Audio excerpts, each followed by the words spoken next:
Sometimes one has to think outside the box in order to get the job done. And this is just what Karl Smith had to do when faced with a transportation dilemma that ended up better than expected. Here's his story.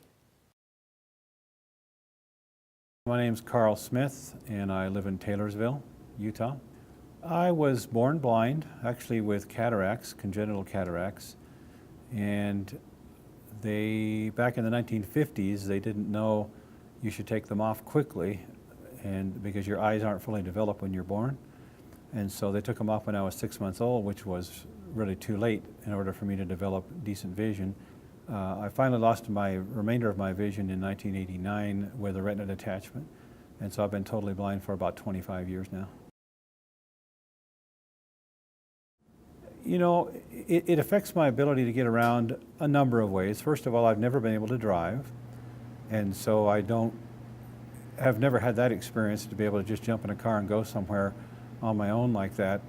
Over the years, I've done a lot of different things. I've taken buses, of course, and walked a lot of places, taken buses, taken taxis, other things like that, and it does make a difference. You know, whenever we look for a house and we were buying homes to start with, the realtor says, "Oh, it's really close to the store," and I say, "Well, let me walk it, because really close in a car isn't really close when you walk somewhere." And sometimes people don't realize just how different it is in a car than it is to walk somewhere. So when we were looking for houses and things, we were always looking for neighborhoods with bus stops nearby, stores nearby, places that were really walking distance nearby, not just driving distance. Yeah, let me just say, first of all, I have a business of my own. I sell assistive technology for people who are blind or low vision. I've been doing that for about 22 years now, and I currently have a driver and a van and so forth, which makes it really nice. It hasn't always been that way. When I started the business, I used the buses. I used temporary drivers. I used any means I could, taxis. I once delivered a computer up to Idaho on the Greyhound bus and rode it home. The same, went up there on the bus, delivered the computer, wrote it back, and that was not my favorite way to do it, but that's what you have to do sometimes. And so the neighborhood bus routes and things have really decreased over the years. So even if I wanted to use the bus, it'd be very hard to do that anymore. So as time went by, I started to look for people to drive for me. I went through a couple of employment agencies and found a guy who drove for me for a few years. At that point, he brought his own truck. I didn't own a vehicle at the time.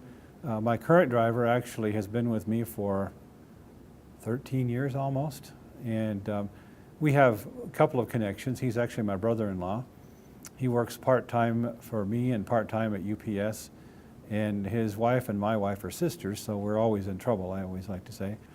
So it's been a real benefit, and it's something that, didn't start out that way. It wasn't the first thing I did, but it was one of those goals that I had, because it's really hard to run a business and be out and about if you don't have a quick and easy way to get where you want to go. A number of years ago, I was going down to St. George, and I was taking a Greyhound bus down there, and I had contacted someone in town who had a van who was going to drive for me. The products that I sell, among other things, are video magnifiers, which are fairly large, and they were actually quite a bit larger and heavier then than they are now. Well, I loaded 3 or 4 of these onto the Greyhound bus and went down to St. George.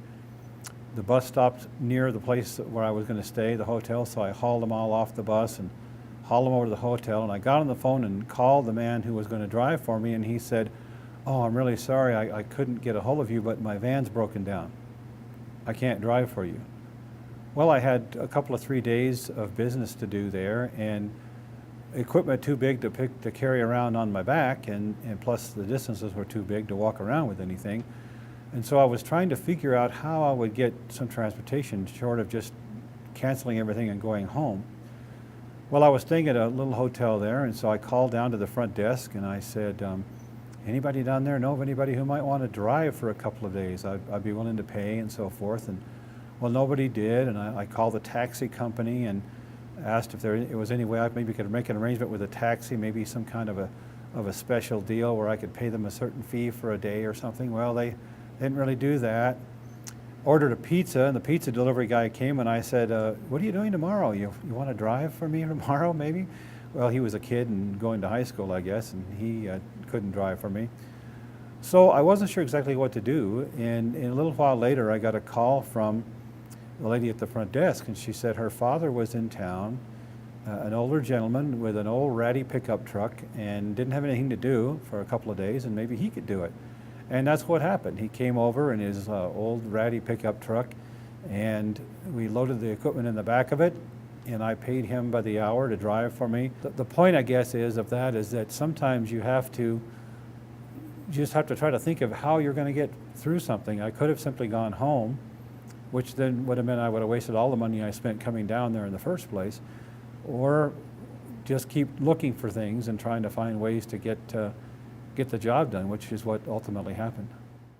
For more information on any of the topics discussed, or to find resources in your area, please contact the Utah Parent Center at 801-272-1051, or our toll-free number is 1-800-468-1160, or visit our website at www.utahparentcenter.org.